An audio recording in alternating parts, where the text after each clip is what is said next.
आज का हमारा टॉपिक है डेथ। बहुत ही इंटरेस्टिंग टॉपिक है। आपको जैसे जैसे आप पढ़ते चलोगे आपको खुद को अच्छा लगने लगेगा। अच्छा टॉपिक है और बहुत इम्पोर्टेंट भी है। फोरेंसिक का हम जितना भी पार्ट पढ़ेंगे, पार्ट बी है, उस सब में सबसे इम्पोर्टेंट टॉपिक है डेथ। इससे क्वेश्चन ज़रूर आता है। जैसे कल हमने आइडेंटिफिकेशन पढ़ा था तो उसका क्वेश्चन आने का चांस 50-50 रहता है, लेकिन यहाँ से मैं कह सकती हूँ 90 to 95%, इवन 99% यहाँ से क्वेश्चन आपको एग्जाम में ज़रूर मिलेगा, चाहे वो 5 का मिले या 10 मार्क्स का मिले। तो इस टॉपिक को ध्यान से सुनिएगा, बहुत ईजी टॉपिक है। ठीक है, क्या है, स्टार्ट करते हैं। सबसे पहले डेथ का डेफिनेशन देखते हैं। डेथ की डेफिनेशन क्या है, यानी कि हम किस पर्सन को बोलेंगे कि ये डेड है, या फिर जो है क्या उसके लिए हम चीज़ें देखते हैं जब हम उसको डिक्लेयर करते हैं कि इस पर्सन की डेथ हो चुकी है। तो डेफिनेशन ऑफ डेथ क्या है? Cessation of life sign. Life sign कौन कौन से होते हैं? मेनली जो देखिए अपना जो ब्रेन है, लंग्स है और हार्ट है, ये जो तीन हैं ये मेन इम्पोर्टेंट रोल प्ले करते हैं लाइफ के लिए। यही तीन ऑर्गन हैं, यही तीन मेन ऑर्गन हैं जो लाइफ साइन हमें देते हैं, यानी कि सर्कुलेशन, रेस्पिरेशन और अपने ब्रेन की एक्टिविटी। ठीक है, अगर किसी भी पर्सन के ये तीन ऑर्गन एकदम ठीक हैं, बाकी का कुछ भी हो रहा हो, जैसे किसी का किडनी खराब हो गया या लिवर हो गया, तो फिर भी उसको क्या है, हमें ठीक करने का हमारे पास एक चांस रहता है कि हम उसको क्योर कर सकते हैं। लेकिन अगर इन तीनों में से कोई एक एक्टिविटी जो है सप्रेस हो गई, या इन तीनों में से ही किसी एक का स्टॉपेज हो गया, तो उस पर्सन को बचा पाना मुश्किल है। तो क्या है, लाइफ साइन कौन कौन से हैं? पल्स, बीपी, किससे आएंगे? हार्ट की वजह से आएंगे। हार्ट रेट और रेस्पिरेशन इज कॉल्ड डेथ, यानी कि इन सब का रुक जाना, इन सब का बंद हो जाना ही क्या है? डेथ। जहाँ पर ना आपको उस पर्सन में ना कोई पल्स फील हो रही है, ना ही उसका आप बीपी मेजर कर रहे हो तो बीपी भी नहीं आ रहा, उसकी हार्ट रेट भी कुछ शो नहीं हो रही है, आप ईसीजी कर रहे हो तो, और रेस्पिरेशन भी उसका नहीं चल रहा है, तो हम बोल देंगे कि इस पर्सन की डेथ हो चुकी है। The term death is commonly employed means somatic death. अब ध्यान से सुनिएगा इस पॉइंट को। जो डेथ होती है वो हम दो, डेथ तो डेथ ही है, लेकिन उसमें भी हम स्टेज बोल रहे हैं कि सबसे पहले आएगी सोमैटिक डेथ की स्टेज, और उसके बाद आती है मॉलिक्यूलर डेथ। अब इन दोनों पॉइंट को समझिएगा, ये पॉइंट है क्या। सोमैटिक डेथ के अंदर हम बोल रहे हैं कि वहाँ पर केवल और केवल जो है पर्सन डेथ है। सोमैटिक डेथ में भी ये नहीं हो सकता कि पर्सन जो है जिंदा हो जाएगा वापस से, नहीं, डेथ तो उसकी हो चुकी है। लेकिन सोमैटिक हम बोल किसको रहे हैं? जिसमें उसका ब्रेन है, हार्ट है और लंग्स है, ये बिल्कुल स्टॉपेज हो चुका है, काम करना बंद कर चुका है, ये हो गया सोमैटिक डेथ। अब मान लीजिए किसी पर्सन की अभी रिसेंट ही 5 मिनट पहले डेथ हुई है, तो उस पर्सन की अभी अगर हम 5 मिनट के अंदर अंदर बोलेंगे तो उस पर्सन की वो सोमैटिक डेथ है। ठीक है, सुनिएगा ध्यान से, वो सोमैटिक डेथ है, उसकी मॉलिक्यूलर डेथ नहीं है। हम मॉलिक्यूलर डेथ कब बोलते हैं? मॉलिक्यूलर डेथ का मतलब है कि बॉडी की हर एक छोटी छोटी सेल की डेथ हो जाना, हर एक छोटी छोटी सेल की नेक्रोसिस हो जाना इज मॉलिक्यूलर डेथ। अभी क्या है, अगर किसी की रिसेंट 5 मिनट पहले ही डेथ हुई है तो उसमें उसके जो 3 मेन ऑर्गन हैं उन्होंने काम करना बंद कर दिया, लेकिन कहीं ना कहीं उसका लीवर है वो अभी कुछ ना कुछ फंक्शन कर रहा होगा। लीवर को जो है, लीवर को डेथ होने में कम से कम आई थिंक शायद 45 to 50 मिनट, कंफर्म नहीं है। कॉर्निया है उसका भी कुछ फंक्शन रहेगा, और पेन क्रियाज हैं, इंटेस्टाइन है, उनमें थोड़े बहुत पेरास्टाल्टिक मूवमेंट चल रहे होंगे, तो वो डेथ के आफ्टर भी फील होते हैं, वो चल रहे होते हैं। कब तक चलते हैं? जब तक फुल ऑन बॉडी की एटीपी, जो एटीपी का स्टोरेज है बॉडी का, वो ख़त्म ना हो जाए, तब तक वो सेल है बॉडी के अंदर जिंदा रहती है। तो आपको टर्म क्लियर होनी चाहिए, हम सोमैटिक डेथ किसके लिए यूज़ कर रहे हैं और मॉलिक्यूलर किसके लिए यूज़ कर रहे हैं। ठीक है, तो हम टर्म जो डेथ हम यूज़ करते हैं वो करते हैं सोमैटिक डेथ के लिए, क्योंकि अगर एक बार सोमैटिक डेथ हो गई तो मॉलिक्यूलर डेथ तो होनी ही होनी है, उसको होने से फिर कोई नहीं रोक सकता। यानी कि सबसे पहले ये स्टेप होना ज़रूरी है किसी की डेथ होने के लिए। It is due to complete to irreversible cessation of vital function of brain, heart और लंग्स। इन तीन ऑर्गन का, इन तीन वाइटल ऑर्गन का फंक्शन है वो पूरी तरीके से इरिवर्सिबल यानी कि वापस क्योर नहीं हो सकता, ठीक नहीं हो सकता, पूरी तरीके से रुक जाना इज डेथ। अब आपको डेथ की डेफिनेशन याद हो जानी चाहिए, अपनी लैंग्वेज में आप लिख सकते हो, बस आपको ये 3 बातें याद रखनी है कि डेथ के अंदर क्या हो रहा है, ये 3 काम करना एकदम बंद कर रहे हैं। फिर हम देखते हैं टाइप ऑफ डेथ। दो टाइप होते हैं, एक होता है सोमैटिक, एक होता है मॉलिकुलर। सोमैटिक डेथ के अंदर क्या होगा, वही जो हमने अभी तक बात की है वो हमने बात की है सोमैटिक की। It is due to cessation of vital function of heart, lung और ब्रेन। ये इनका काम करना रुक गया, ये स्टॉप हो गए तो हम बोलेंगे उसको सोमैटिक डेथ। ठीक है, इसमें क्या होगा, कंप्लीट स्टॉपेज ऑफ रेस्पिरेशन, क्योंकि लंग्स ने काम करना बंद कर दिया तो रेस्पिरेशन नहीं होगा, जो है सर्कुलेशन नहीं होगा, तो हार्ट ने काम करना बंद कर दिया तो सर्कुलेशन नहीं होगा, और सर्कुलेशन नहीं होगा यानी कि हार्ट पंप नहीं कर रहा तो ईसीजी हमें कैसी शो होगी, फ्लैट। तो यहाँ पर ये तो हो गई सोमैटिक डेथ। ठीक है, फिर देखते हैं मॉलिकुलर। मॉलिकुलर में क्या हो रहा है, एक चीज आपको ये पॉइंट हमेशा लिखना है कि जो मॉलिकुलर डेथ होगी वो आफ्टर सोमैटिक डेथ होगी, यानी कि बिना सोमैटिक डेथ के मॉलिकुलर डेथ पॉसिबल नहीं है। तो after somatic death tissue of any cell survive for a varying period depend upon their oxygen requirement. अभी बताया ना मैंने आपको कि जो है हमारी बॉडी की कोई भी सेल है, कोई भी टिश्यू है, चाहे वो लिवर हो, पेनक्रियाज हो, इंटेस्टाइन हो, कोई भी हो, वो सोमैटिक डेथ के कुछ टाइम तक भी वो अपना काम कर रहे होते हैं, वो कुछ टाइम तक वो भी अभी जो है जिंदा होते हैं, यानी कि सर्वाइव कर रहे होते हैं। जब तक उन्हें बॉडी के अंदर से एटीपी मिल रहा है या ऑक्सीजन मिल रहा है तब तक वो फंक्शन कर रहे हैं, लेकिन जिस लेवल पे आके पूरा ऑक्सीजन और एटीपी पूरा खत्म हो जाएगा, यानी कि एरोबिक रेस्पिरेशन सेल का बंद हो जाएगा, एनारोबिक स्टार्ट हो जाएगा, वहाँ पे सेल की क्या हो जाएगी, डेथ हो जाएगी, तो उसको ही हम क्या बोल रहे हैं, मॉलिकुलर। तो आप इसको वन वर्ड में इस तरीके से समझ सकते हो कि जो बॉडी की छोटी छोटी सेल्स हैं या टिश्यू हैं उनकी डेथ होना मॉलिकुलर डेथ। ठीक है, तो इस तरीके से आपको दोनों टर्म अलग अलग क्लियर होनी चाहिए, सोमैटिक क्या है, मॉलिकुलर क्या है, और इसको हम क्या बोल रहे हैं, मॉलिकुलर। फिर हम दोनों के अंदर डिफरेंस देखते हैं कि मॉलिकुलर डेथ और सोमैटिक डेथ के अंदर डिफरेंस क्या है। सबसे पहले देखते हैं डेफिनेशन। डेफिनेशन वही है जो हमने पढ़ी है, ब्रेन स्टेम का इरिवर्सिबल सीजेशन हो जाना ही क्या है, सोमैटिक डेथ। मॉलिकुलर डेथ क्या है, बॉडी टिश्यू और सेल का प्रोग्रेसिव डिसइंटीग्रेशन, यानी कि अब सेल का जो है डिस्ट्रक्शन होना शुरू हो गया। प्रोग्रेसिव मतलब यानी कि एक बार शुरू हो गया तो होता ही जाएगा, बढ़ता ही जाएगा जब तक पूरी तरीके से उसकी डेथ ना हो जाए, तो वो हो गया डेफिनेशन ऑफ मॉलिकुलर डेथ। फिर उसके बाद ऑनसेट क्या होगा, अब ऑनसेट में कुछ स्पेशल पॉइंट नहीं है, आपको एक दूसरे के बाद एक दूसरे को कराना है। देखिए क्या है, सोमैटिक डेथ के बाद मॉलिकुलर डेथ होती है, या फिर हम ये भी लिख सकते हैं कि जब ये तीनों चीज़ें काम करना बंद कर देंगी तुरंत क्या हो जाएगी, सोमैटिक डेथ हो जाएगी। मॉलिकुलर में क्या लिख रहे हैं, सोमैटिक डेथ के 1 से 2 घंटे बाद जो है मॉलिकुलर डेथ शुरू हो जाती है। ठीक है, ये पॉइंट याद रखिएगा, तभी तो बोलते हैं कि किसी पर्सन की जो है डेथ हुई है और उसको अपना कोई भी ऑर्गन ट्रांसप्लांट करना है तो वो इमीडिएट करना होता है। सबके ट्रांसप्लांटेशन का टाइम अलग अलग है, कॉर्निया का अलग है, हार्ट का अलग है, और जो किडनी, लिवर है, इन सब का अलग अलग है। वो इसीलिए क्योंकि उनकी सेल जो है अभी डेथ नहीं हुई होती हैं बॉडी की डेथ हो जाने के बाद भी, तो इसलिए जो लोग हैं वो ट्रांसप्लांट जो अपना ऑर्गन जो है वो डोनेट कर सकते हैं, उनको फिर ट्रांसप्लांटेशन में हम काम लेते हैं। फिर उसके बाद है tissue and cell, alive and functioning. Somatic cell के अंदर ये आपको पता ही है, क्योंकि अभी मॉलिकुलर डेथ स्टार्ट नहीं हुई है, इसीलिए सोमैटिक डेथ के अंदर जो सेल होंगी वो अलाइव होंगी और उनका अपना जो भी मेटाबॉलिज्म प्रोसेस है वो सारा उनका चल रहा होगा। लेकिन एक बार जब मॉलिकुलर डेथ शुरू हो गई तो सेल सारी की सारी डेथ हो जाएंगी, सेल की सारी नेक्रोसिस हो जाएगी, तो वहाँ पर कोई भी फंक्शन नहीं होगा। तो यहाँ पर सेल कैसी होंगी, डेड होंगी और नॉन फंक्शनिंग होंगी। फिर है रिस्पॉन्स टू एक्सटर्नल स्टिमुलाई। अगर आप लोगों ने कभी स्टोरी सुनी हो, कभी एक कहानी जो है आप लोगों को अगर सुनाई गई हो, क्योंकि जनरली ये सुनाई देते हैं जब भी मेडिकल कॉलेज में जाते हैं तब, कि कोई भी जब डाइसेक्शन चल रहा होता है तो अगर कोई भी डेड बॉडी आपके पास तुरंत ही आई है और आपने वो डेड है, आपने उसको कोई स्टिमुलेशन दिया, जैसे उसका हाथ पकड़ लिया या उसको पिन चुबो दिया, तो कई बार जो होती है वो बॉडी बेंड होकर के बैठी हो जाती है, मतलब बैठ जाती है, सिटिंग पोजीशन में आ जाती है वो इस वजह से क्योंकि बॉडी के अंदर अगर सोमेटिक डेथ ही चल रही है, मॉलिकुलर शुरू नहीं हुई है, तब तक वो कोई भी जो स्टिमुलेशन आप दे रहे हो उसके लिए रिस्पॉन्ड करेगी। अब स्टिमुलेशन के लिए कौन रिस्पॉन्ड करता है? सेल रिस्पॉन्ड करती है, और इसमें अभी सेल कैसी हैं? जिंदा हैं।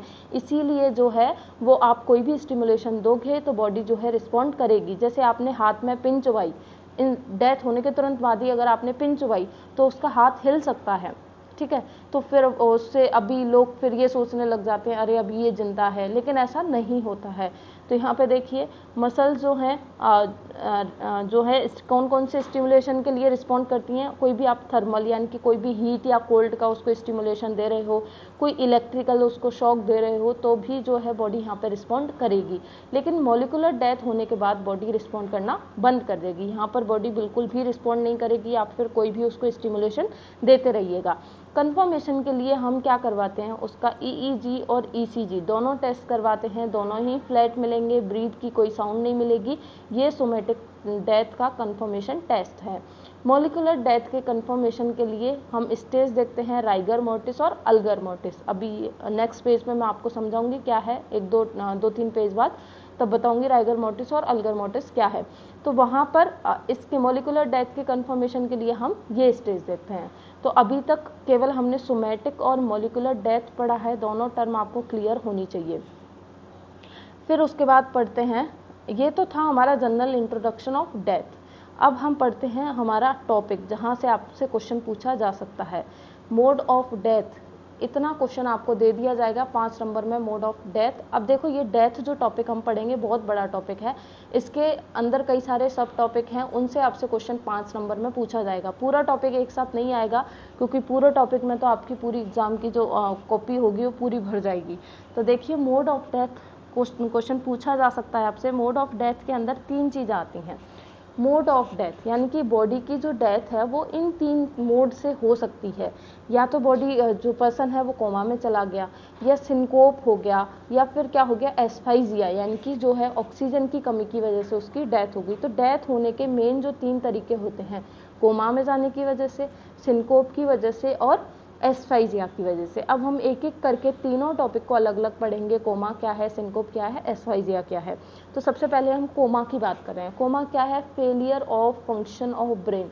ब्रेन फंक्शन का failure of function of brain, brain हमारा जो फंक्शन कर रहा है उसका स्टॉपेज हो जाना, रुक जाना, और या फिर फेल हो जाना, ब्रेन काम करना बंद कर गया। आपने देखा भी होगा जनरली लोग कोमा में चले जाते हैं, तो ज़रूरी ये भी नहीं है कि हर कोमा में गए पर्सन की डेथ हो जाए, ऐसा भी ज़रूरी नहीं है।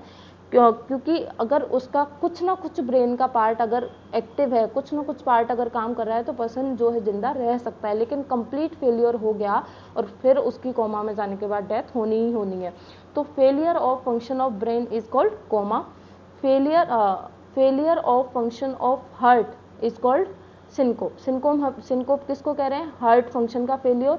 और जो कोमा किसको बोला? ब्रेन फंक्शन का फेलियर। आप तीनों का तीनों बस एक एक वर्ड पकड़िए।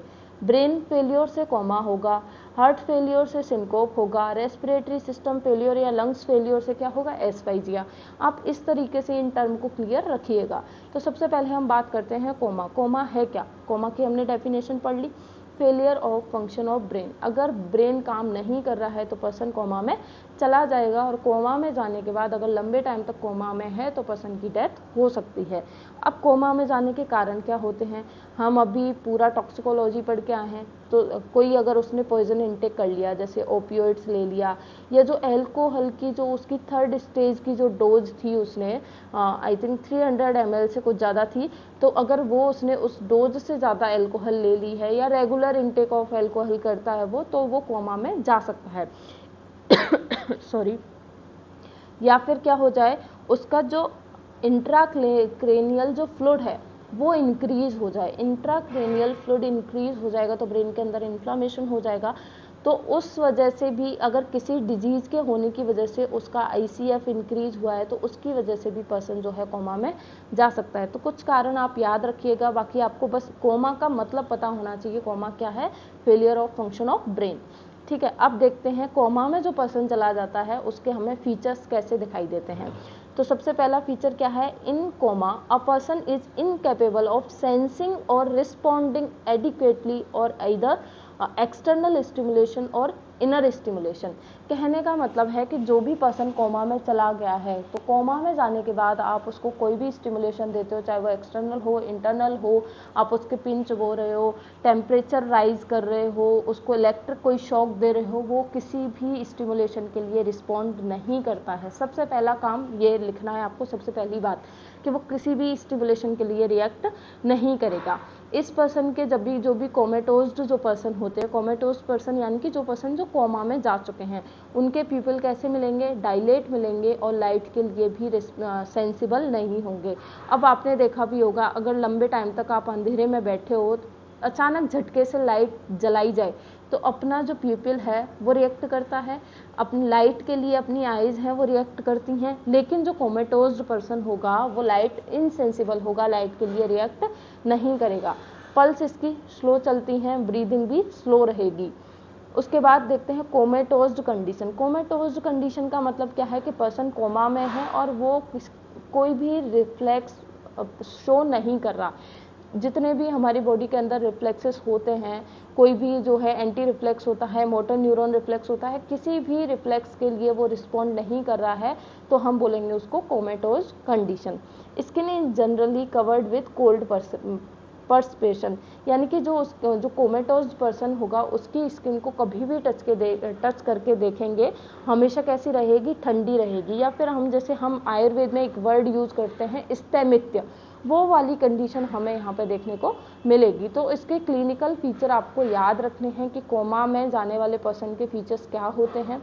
अभी हो भी सकता है कि पर्सन की यहाँ पे डेथ भी हो जाए, नहीं हो, और ये भी हो सकता है कि नहीं भी हो, दोनों ही कंडीशन हो सकती हैं। अगर पर्सन की डेथ हो चुकी है तो हमें उसका पोस्टमार्टम अपीयरेंस क्या देखने को मिलेगा। यहाँ पे कोमा की वजह से पर्सन की डेथ हुई है, डेथ होने के बाद हम उसका पोस्टमार्टम अपीयरेंस देखते हैं। सबसे पहले हम उसका स्कल खोलेंगे, स्कल खोलेंगे तो हमें क्या देखने को मिलेगा कि कोमा में पर्सन किन किन कंडीशन से जा सकता है। कि अगर उसकी स्कल बोन के अंदर इंजरी हुई, जैसे मान लीजिए उसका रोड पे एक्सीडेंट हो गया, स्कल बोन में इंजरी होगी, फ्रैक्चर हो गया, तो पर्सन कोमा में जा सकता है। तो जो कोमेटोज जो पर्सन है उसका हम पोस्टमार्टम करके देखेंगे तो हमें हो सकता है यहाँ पर ये मिले कि उसकी स्कल जो है उनमें फ्रैक्चर हो, उनके अंदर इंजरी हो। In case of injury dots commonly found between the skull bone. Injury के केस में अगर इंजरी की वजह से पर्सन कोमा में गया था तो वहाँ पर हमें डॉट्स मिलेंगे। डॉट्स किसके मिलेंगे, क्लॉट। डॉट्स हम किसको बोल रहे हैं, ब्लड क्लॉट को। कहाँ मिलेंगे, स्कल बोन के बीच में मिल सकते हैं, या जो अपनी मेम्ब्रेन है ड्यूरामेटर, पायामेटर, अरेक्नॉइड, वहाँ पर हमें जो क्या है ब्लड क्लॉट देखने को मिल सकते हैं। थर्ड वाला थोड़ा ध्यान से सुनिएगा, right of heart is full and left side is empty. अपना हार्ट जो होता है ब्लड पंप कर रहा है।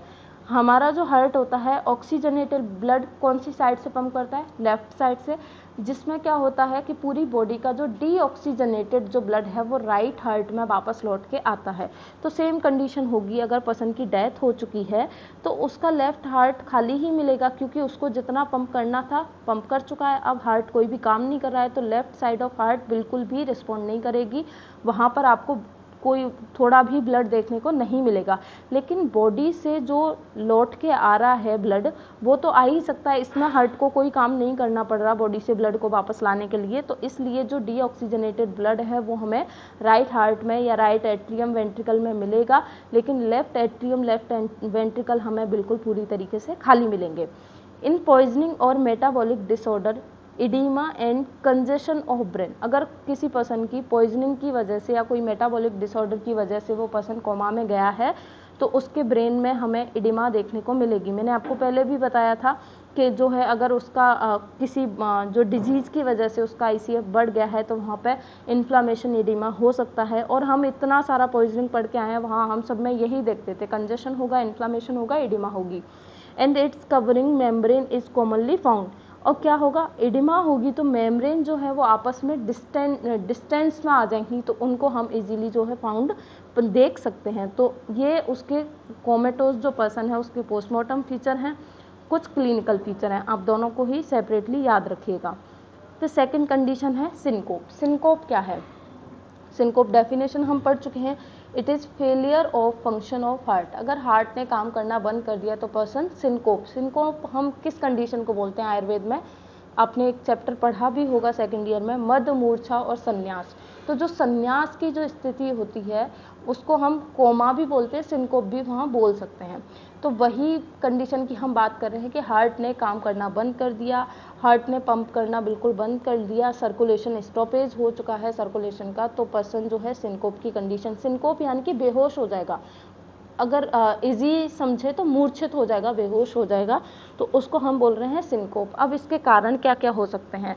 हार्ट कब कब काम करना बंद करेगा? हार्ट एक तो उस कंडीशन में काम करना बंद करेगा जब हार्ट के पास पंप करने के लिए प्रॉपर अमाउंट ऑफ ब्लड जो है प्रेजेंट ही नहीं है, यानी कि पर्सन जो है वो एनीमिक है। अगर पर्सन को एनीमिया हो रखा है, ब्लड ही कम है, तो हार्ट बेचारा कहाँ से पंप करेगा? तो उस कंडीशन में भी है वो हार्ट जो है अपना काम करना बंद कर सकता है, क्योंकि हार्ट जब पंप कर रहा है तो उसकी भी जो मायोकार्डियम है उसको भी सप्लाई चाहिए, उसको भी ऑक्सीजन चाहिए। अगर लैक ऑफ ब्लड है पर्सन के अंदर, एनीमिया है, तो हार्ट भी काम करना एक बार को बंद कर देगा। तो ड्यू टू सडन और एक्सेसिव हेमरेज अगर किसी पर्सन के अंदर एनीमिया हो गया तो वहाँ पर फेलियर ऑफ हार्ट हो सकता है। फिर है second point, sudden evacuation of natural and pathological fluid from body. Body से जो है कोई भी बॉडी का जो नेचुरल फ्लूइड है, चाहे वो प्लाज्मा है, वाटर है, कुछ भी है, अगर उसका सडन इवैक्यूएशन हो जाए, यानी कि उसको अचानक से बॉडी से बाहर निकाल लिया जाए या बॉडी से वो अचानक से बाहर निकल जाए, तो भी जो है हार्ट जो है फेल हो सकता है। अब यहाँ पे कौन सा केस हम इस मामले में बोल सकते हैं? वो है सीवियर डिहाइड्रेशन। सीवियर डिहाइड्रेशन की कंडीशन में जो है पर्सन का बीपी डाउन होगा, हार्ट रेट उसकी इरेगुलर होगी और हार्ट जो है फेल हो सकता है। उसके बाद शॉक रिफ्लेक्स, पर्सन को कोई शॉक आया, चाहे वो और डिहाइड्रेशन की वजह से हाइपोवोलेमिक शॉक भी उसको आ सकता है, तो वहाँ पर भी पर्सन जो है वो उसका हार्ट है वो काम करना बंद कर देगा। पॉइजन ड्यू टू एकोनाइट और डिजिटेलिस। डिजिटेलिस तो नाम ही हृदपत्री है जो हृदय पे काम करने वाला है, और एकोटिनिन भी क्या, वत्सनाभ भी क्या होता है? कार्डियक पॉइजन होता है। हमने पढ़े भी थे इनको क्लासिफिकेशन में, ये कार्डियक पॉइजन है। तो इन पॉइजन की वजह से भी क्या है, हार्ट काम करना बंद कर सकता है। तो ये तो रहे उसके कॉजेस। फिर देखते हैं जिस पर्सन को सिनकोप की कंडीशन होती है या हार्ट फेल हो जाता है जिस पर्सन का, जैसे आप आए दिन सुनते भी रहते हो किसी की डेथ हुई है तो लोकल लैंग्वेज में यूज़ करते हैं उसका हार्ट फेल हो गया, तो उसको पहले क्या क्या सिम्टम आते हैं, क्या क्या उसके क्लिनिकल फीचर होते हैं।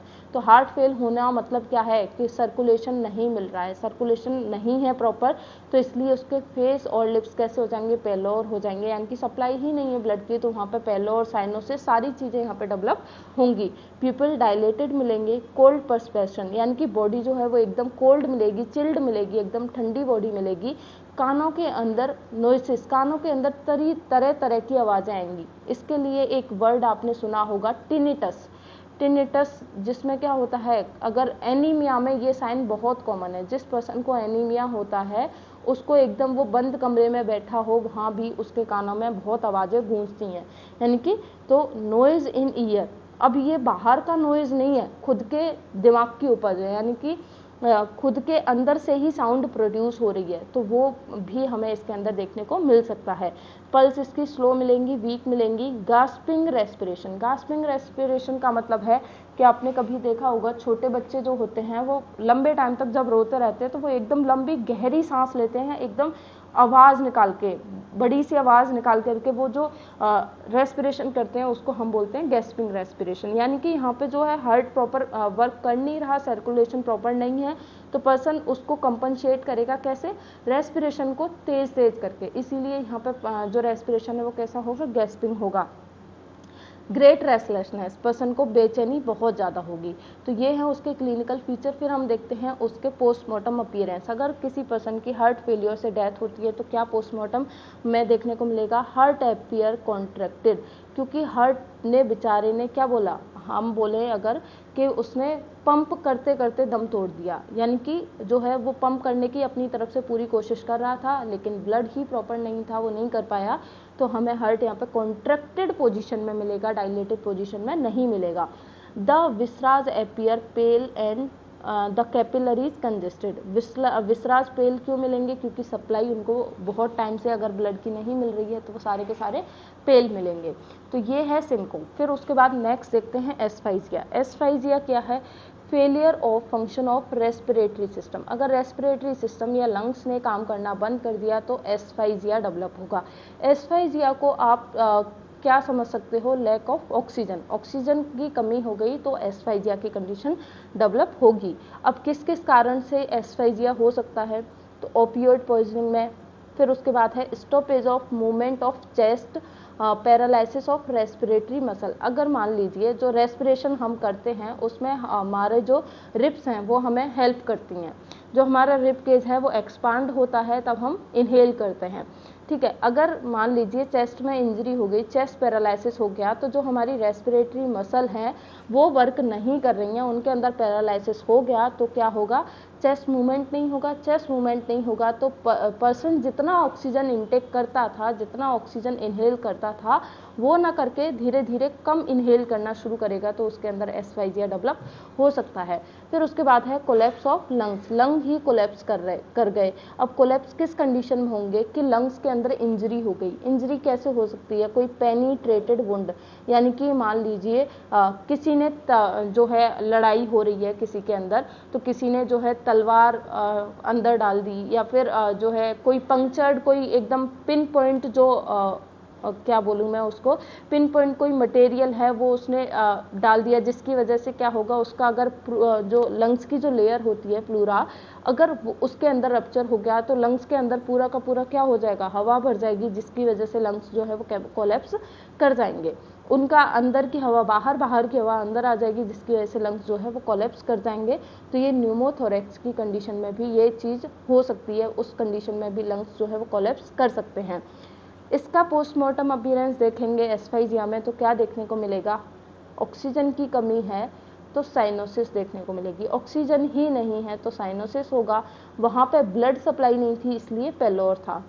पेचियल हेमरेज जगह जगह देखने को मिलेगा, क्योंकि प्रॉपर ऑर्गन को ऑक्सीजन सप्लाई नहीं मिल रही है, सर्कुलेशन नहीं होगा तो धीरे धीरे ब्लड क्लॉट बनना शुरू हो जाएंगे। तो पेचियल हेमरेज जगह जगह आपको पैच लाइक हेमरेज देखने को मिलेगा।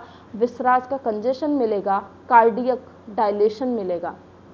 द स्पेशल चेंज क्या आएगा? Depend upon the type of death and local injury of neck in hanging और थ्रोटलिंग। ये जो दो टॉपिक मैं आपको आगे पढ़ाऊंगी, हैंगिंग और थ्रोटलिंग, वहाँ पे बताऊंगी कि वहाँ एस्फाइजिया कैसे होता है वहाँ एस्फाइजिया कैसे होता है। तो वो डिपेंड करता है, यानी कि ये कहना क्या चाह रहा है कि एस्फाइजिया जो होता है या बॉडी के अंदर जो भी पोस्टमार्टम जो चेंज होते हैं ड्यू टू एस्फाइजिया, वो बॉडी की डेथ के मैनर पर डिपेंड करते हैं कि किसी पर्सन की डेथ सुसाइड या फांसी लगाने से, हैंगिंग से हुई है, या किसी ने किसी का गला काट दिया, थ्रोटलिंग की वजह से हुई है, ड्राउनिंग की वजह से हुई है। तो सबका अपना एस्फाइजियल जो पैटर्न होता है, सब मोड ऑफ डेथ में, जो कंडीशन ऑफ डेथ है उसमें सब में अलग अलग होता है। तो वो 1 बाय 1 आपके टॉपिक आते जाएंगे तब आपको क्लियर हो जाएगा। तो ये मोड ऑफ डेथ के अपने 3 पॉइंट थे। सबसे पहला था कोमा, सेकंड है सिंकोप और थर्ड है एस्फाइजिया। तीनों ही यहाँ पे कंप्लीट है। 5 नंबर का मेनली एग्जाम में क्वेश्चन पूछा जाता है, इस टॉपिक को आप क्लियर रखिएगा, ठीक है।